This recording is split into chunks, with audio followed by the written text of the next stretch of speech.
Hello my dear student, welcome to Excellent Study Center Educational Channel। Student आज आप लोग के लिए न्यू वीडियो लेकर आ गए हैं क्लास 9 के हिस्ट्री का चैप्टर 3 जिसका नाम है नाज़ीवाद और हिटलर का उदय, यानी Nazism and the rise of Hitler. यहाँ पे एक वर्ड है स्टूडेंट, थोड़ा ध्यान रखिएगा आप। नाज़ीवाद, मैंने उसको क्या कहा, नाजिज्म यानी कि नाज़ीवाद यानी कि नाजिज्म। तो टोटल आपका हो जाता है नाज़ीवाद और हिटलर का उदय, यानी कि Nazism and the rise of Hitler. Okay student, तो ये तो आपके चैप्टर का नाम है और ये बहुत ही ज़्यादा इंपॉर्टेंट है। इवन आपको आज इस चीज़ से पर्दाफाश हो गया स्टूडेंट के आप बचपन से सुनते आ रहे हो कि अक्सर आपने भी यूज़ किया होगा कि अरे बहुत हिटलर बन रहे हो, दिस दैट। तो ये सारे जो वर्ड्स आप इस्तेमाल करते हैं, कि आप जानते हैं कि हिटलर आप क्यों यूज़ करते हो, किस एस्पेक्ट में करते हो, ये तो आपको पता है। तो आज आपको मैं ये बताऊंगा कि ऐसे वर्ड्स का लोग यूज़ क्यों करते हैं, खास करके ऐसे सिचुएशन में जो बदमाश होते हैं या फिर जो नटखट होते हैं उसको लोग बोलते हैं कि ज़्यादा हिटलर मत बनो।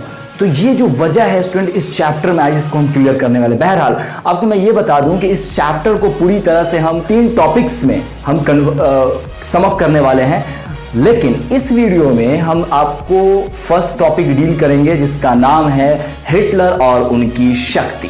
ओके स्टूडेंट, तो आइए शुरू करते हैं। सबसे पहले मैं आपको बता दूं आपके टॉपिक्स का नाम है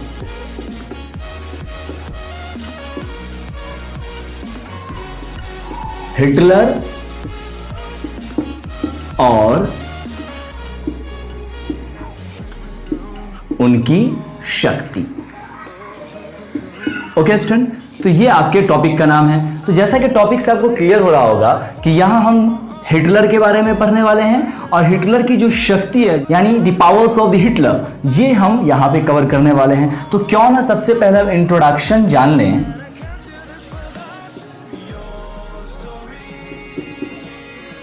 हिटलर्स के बारे में। तो जैसा कि आपको पता है कि इनका जो फुल नाम है वो एडोल्फ हिटलर है ऑफ कोर्स। तो एडोल्फ हिटलर ये कब पैदा हुए, कहां हुए, दिस दैट, ये सारी चीजें स्टूडेंट इसमें हम जानने का प्रयास करते हैं। ओके, तो आपको मैं बता दूं कि आपको 1889 में ये आपको जर्मनी में जन्मे थे और जर्मनी के ये ऑस्ट्रिया में इनकी पैदाइश हुई थी। ओके स्टूडेंट, अब ध्यान देने वाली बात यह है कि अक्सर लोग ये समझते हैं कि यार जो हिटलर हैं वो ऑस्ट्रेलिया में हुए हैं। ये ऑस्ट्रेलिया नहीं है स्टूडेंट, ऑस्ट्रिया। ये जर्मनी की एक जगह का नाम है ऑस्ट्रिया, तो यहां इनकी पैदाइश हुई। तो आप इसको समअप कर लें, 1889 में जर्मनी के ऑस्ट्रिया में इनकी पैदाइश हुई।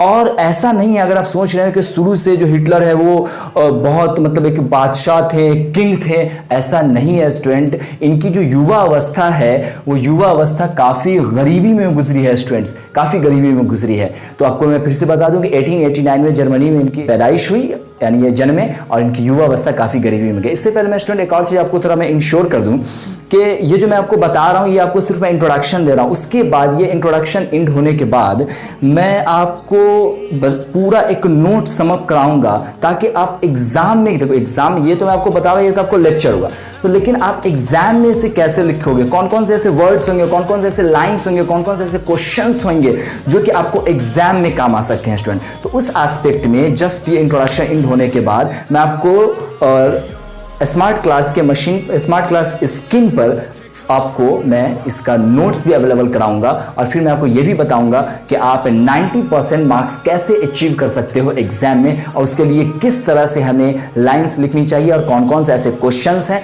जो कि आपके एग्जाम में आ सकते हैं। ओके स्टूडेंट, तो जैसा कि मैंने आपको अभी बताया कि 1889 में जर्मनी के ऑस्ट्रिया में हिटलर की पैदाइश हुई और इनकी युवा अवस्था जो है स्टूडेंट वो काफ़ी गरीबी में गुजरा। अब हुआ क्या कि प्रथम विश्व युद्ध का दौर आया, यानी कि आप अगर ये नोट कर लिए हैं स्टूडेंट तो मैं इसको मिटाऊं, हालांकि ये सारी चीज़ें आपको मैं नोट्स में दूंगा, सिर्फ यहाँ पे मैं आपको एक बार समझा रहा हूं। तो आता है अब फर्स्ट वर्ल्ड वॉर का जमाना, फर्स्ट वर्ल्ड वॉर। ओके, तो फर्स्ट वर्ल्ड वॉर में क्या होता है पहले ये समझ लो कि प्रथम विश्व युद्ध यानी कि फर्स्ट वर्ल्ड वॉर में ये जो है सेना में भर्ती हो जाते हैं। फर्स्ट वर्ल्ड वॉर में हिटलर सेना में इनका जो है वो दाखिला हो जाता है। ओके, उसके बाद ये सेना से फिर इनकी जो पोस्टिंग जो हो जाती है वो हो जाती है कारपोरल में। ठीक है, ये एक पोस्ट है सेना का, तो ये कारपोरल में फिर इनकी जो है बहाली हो जाती है। कारपोरल में ये काफ़ी अहम रोल प्ले करते हैं और काफ़ी अपनी बहादुरी को दिखाते हैं, जिसकी वजह से इन्हें बहुत सारे तमगे भी मिलते हैं। ओके स्टूडेंट, बहुत सारे इन्हें तमगे भी मिलते हैं, यानी कि बहुत सारे अवार्ड्स इन्हें अचीव होते हैं। ओके स्टूडेंट, मैं आपको एक बार समअप कर दूं कि प्रथम विश्व युद्ध में ये सेना में बहाली होते हैं, कारपोरल के पोस्ट पे ये जो है अग्रसर होते हैं और बहुत सारी अपनी बहादुरी के कारनामों की वजह से ये तमगे से सम्मानित किए जाते हैं। उसके बाद क्या होता है स्टूडेंट कि ये फिर वर्कर्स पार्टी की जो है वो वर्कर पार्टी से अपने आप को ज्वाइन करते हैं, फिर ये आगे चल के फिर नेशनल पार्टी में कन्वर्ट होता है और फिर नेशनल पार्टी से ये नाजिज्म पार्टी, जो आपका चैप्टर का नाम है, उसमें फिर होता है। तो मैं आपको बता दूं सबसे पहले कि ये वर्कर्स पार्टी को ज्वाइन करते हैं। ठीक है, वर्कर पार्टी को इन्होंने ज्वाइन किया। उसके बाद क्या होता है कि इस वर्कर पार्टी पे ये पूरी तरह से अपने नियंत्रण को स्टेबल कर लेते हैं, ये पूरी तरह से नियंत्रण को स्टेबल कर लेते हैं, यानी कि कंट्रोल इस पर कर लेते हैं। और वर्कर्स पार्टी पे कंट्रोल करने की वजह से क्या होता है कि इनकी बातें वहां मानी जाने लगती हैं और फिर ये जो वर्कर्स पार्टी है, ये वर्कर्स पार्टी कन्वर्ट हो जाता है नेशनल पार्टी में, नेशनल पार्टी में।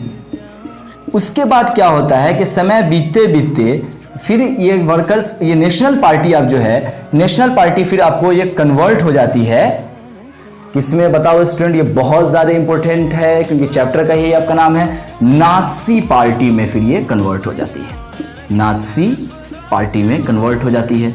तो इस तरह से स्टूडेंट देखो, ये बहुत ही ज्यादा इंपॉर्टेंट आपके लिए पूरा एक व्यू यहां पे बन गया, एक आपके लिए साइकिल बन गया। फिर से मैं समअप करा दूं, हिटलर सबसे पहले वर्कर्स पार्टी से फिर वो ज्वाइन करते हैं फर्स्ट वर्ल्ड वॉर के दौरान, वो सेना में भर्ती हुए, फिर उन्हें बहुत सारे अवार्ड्स मिले, अवार्ड्स की वजह से फिर क्या होता है, वर्कर्स पार्टी को ज्वाइन करते हैं, फिर उनका हौसला बुलंद होता है, वो नियंत्रण पूरी तरह से कर लेते हैं वर्कर्स पार्टी पे। फिर उसके बाद क्या होता है कि वर्कर्स पार्टी का नाम जो है फिर वो नेशनल पार्टी में कन्वर्ट हो जाता है। फिर ये जो नेशनल पार्टी है ये नाज़ी पार्टी का रूप ले लेती है और आपके चैप्टर का ही क्या नाम है, आपके चैप्टर का ही नाम है नाज़ीवाद और हिटलर का उदय। इस तरह से नाज़ी पार्टी जो है वजूद में आती है। एक बार फिर से मैं आपको समअप करा दूं। सबसे पहले क्या हुआ, फर्स्ट वर्ल्ड वॉर के बाद जब ये सेना में बहाल हो गए कि वर्कर्स पार्टी को ये ज्वाइन करते हैं और ये वर्कर्स पार्टी पे जो पूरी तरह से कंट्रोल कर लेते हैं, नियंत्रण कर लेते हैं, तो फिर ये नेशनल पार्टी में ये कन्वर्ट हो जाता है। अब फिर ये जो नेशनल पार्टी है, ये नेशनल पार्टी नाज़ी पार्टी में कन्वर्ट हो जाती है, नाज़ी पार्टी में कन्वर्ट हो जाती है।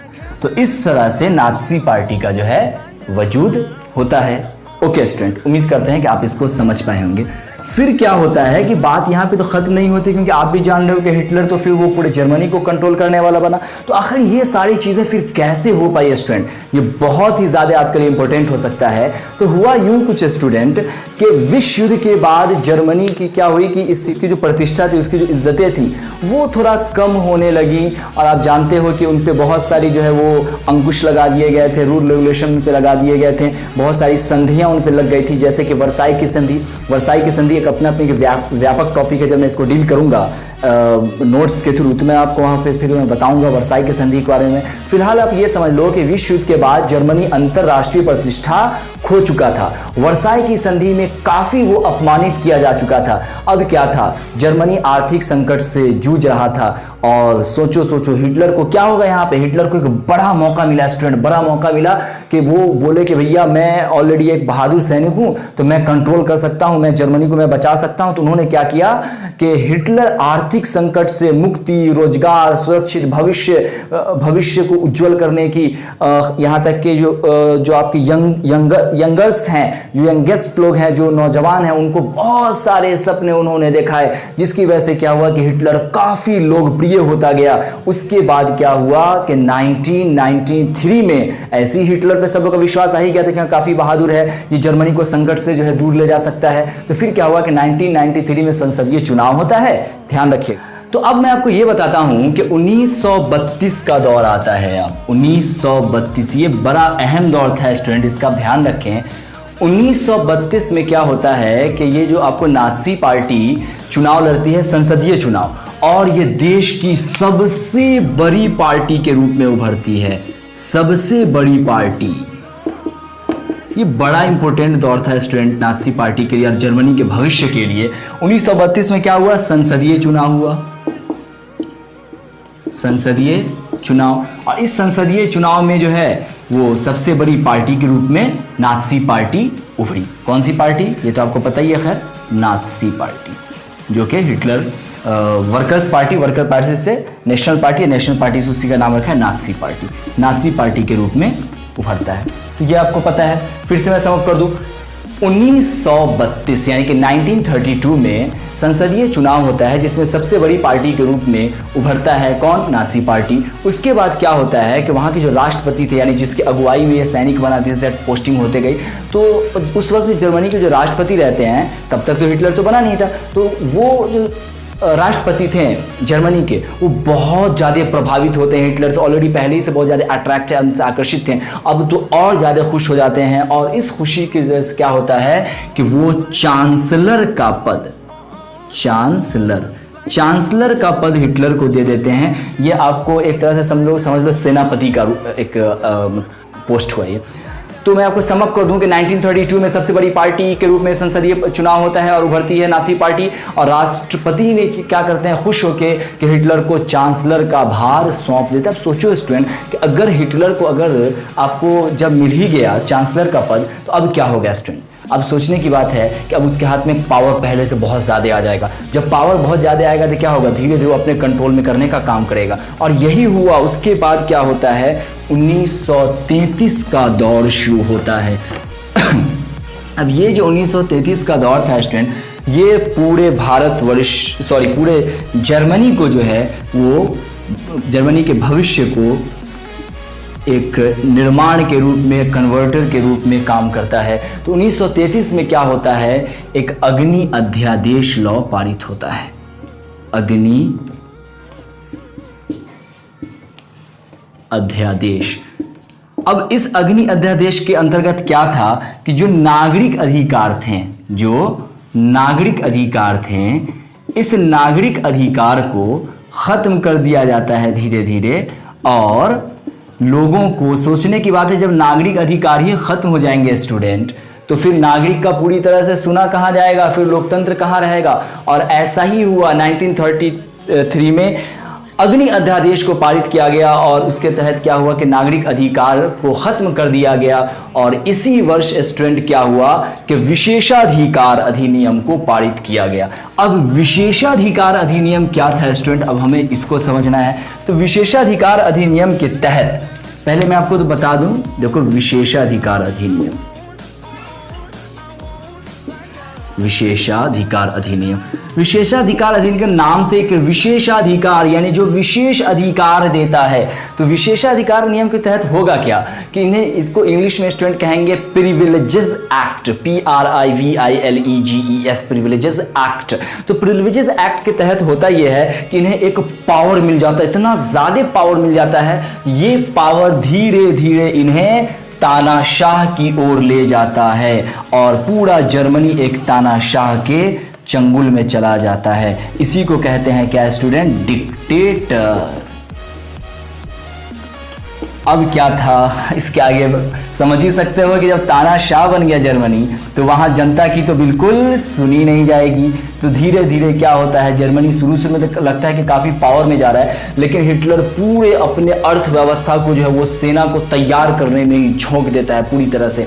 तो वो तो ठीक है कि चलो जर्मनी शुरू से में हमें लगा कि काफी स्ट्रांग बना, लेकिन विश्व युद्ध के बाद क्या हुआ, धीरे धीरे बहुत ज्यादा अपंग बन गया। उस पर ढेर सारी संधियां थी, कर्ज थे, वो नहीं चुका पाया और धीरे धीरे बहुत ही बुरी स्थिति में जर्मनी आकर फंस जाता है हिटलर की गलत नीतियों की वजह से। तो ये सारी चर्चाएं स्टूडेंट हम लोग पार्ट 2 में करेंगे। पहले मैंने जितना आपको अब तक पढ़ाया है स्टूडेंट, इन सारे का नोट्स पहले मैं आपको इसी वीडियो में अभी जस्ट रेगुलर वे में मैं दे रहा हूं, और इसको बने रहें आप हमारे साथ और एग्जाम में नोट कर लो कि 90 प्लस जो है आपको 90% पे प्लस आपको मार्क्स अचीव होगा अगर आप हमारे साथ बने रहते हो। भगवान तो नहीं, लेकिन आपको मैं 100% उम्मीद दिलाने का कोशिश कर रहा हूँ। इस मेरे पॉइंट्स को देखिएगा, मैं ये बिल्कुल नहीं कहूँगा कि आप अगर हमसे कोचिंग पढ़ लें या फिर आप वीडियोस को देख लें आपको 90% हर हाल में आ जाएगा।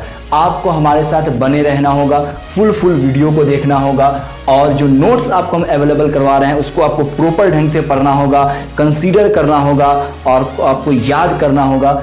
तब आप ज़रूर इतने मार्क्स को आप अचीव कर सकते हो स्टूडेंट। ये आपसे हमारा वादा रहा। ओके माय डियर स्टूडेंट, जैसा कि अभी आपको मैंने बोर्ड पर सारा कुछ मेंशन करके बताया, तो आपके चैप्टर का नाम क्या था वो भी आपको पता है कि नाज़ीवाद और हिटलर का उदय। ये आपने अभी देखा। ओके, और ये क्लास 9 से पार्ट 1 लिया गया है। ये सारी चीज़ें मैं आपको बता दिया है। तो आगे बढ़ते हैं। अब मैं आपको ये बताता हूँ कि लाइन से हमें कैसे समराइज़ करना है, कैसे हमें लैंग्वेज लिखना है, इंग्लिश और हिंदी दोनों में बताऊंगा। तो फिलहाल यहाँ मैं हिंदी को डील कर रहा हूँ, फिर आपको इंग्लिश भी बताऊंगा। तो सबसे पहले मैंने आपको ये भी बताया था कि आखिर इस चैप्टर में कौन कौन से टॉपिक्स हम मुख्य रूप से मेनली कवर करने वाले हैं। तो देखो ये जो आपको ग्राफ दिख रहा है स्टूडेंट, पहले मैं आपको ये बता दूँ, ये ग्राफ यही है जनाब हिटलर साहब, एडोल्फ हिटलर। ओके, तो ये 3 टॉपिक्स है। 3 टॉपिक्स में से मैंने 1 टॉपिक जो है, ये वाली जो टॉपिक्स है, ये अभी सारा मैं बोर्ड पे आपको मेंशन करके बताया। तो अभी इसी का हम यहाँ डील करने वाले, इसी को हम डिटेल्स करने वाले हैं कि किस तरह से लैंग्वेजेस यहाँ पे हम कवर करेंगे। तो सबसे पहले हिटलर और उनकी शक्ति की जो मैंने बात कर रहे थे, तो आपको मैंने जो बोर्ड पे बताया था कि जो हिटलर है 1889 में ऑस्ट्रिया में जन्मे थे। तो पूरा आप इस तरह से लैंग्वेज एग्जाम में लिखोगे, 1889 यानी कि 1889 में जर्मनी में जन्मे हिटलर की युवा अवस्था बेहद गरीबी में गुजरी। ओके, दूसरा पॉइंट लिखिएगा, प्रथम विश्व युद्ध के दौरान वह सेना में भर्ती हुआ और कारपोरल बना, जिसे बहादुरी के लिए तमगे से सम्मानित किया गया। क्योंकि स्टूडेंट यहाँ से फिर से पूरा डील करने का कोई मतलब नहीं बनता है, सारा अभी आपको बताया गया है। अगर आपको नहीं समझ में आया तो फिर से उसको रिवाइज करें, फिर से देखें। यहाँ पे मैं आपको लैंग्वेज दे रहा हूँ, आपका फुल समराइज हो जाएगा ताकि आप एग्जाम में भी सटीक ऐसे लिख सको और 90+ मार्क्स अचीव कर सको। थर्ड पॉइंट आपका हो जाएगा, विश्व युद्ध के दौरान उसने वर्कर्स पार्टी नामक एक छोटे से समूह की सदस्यता ले ली।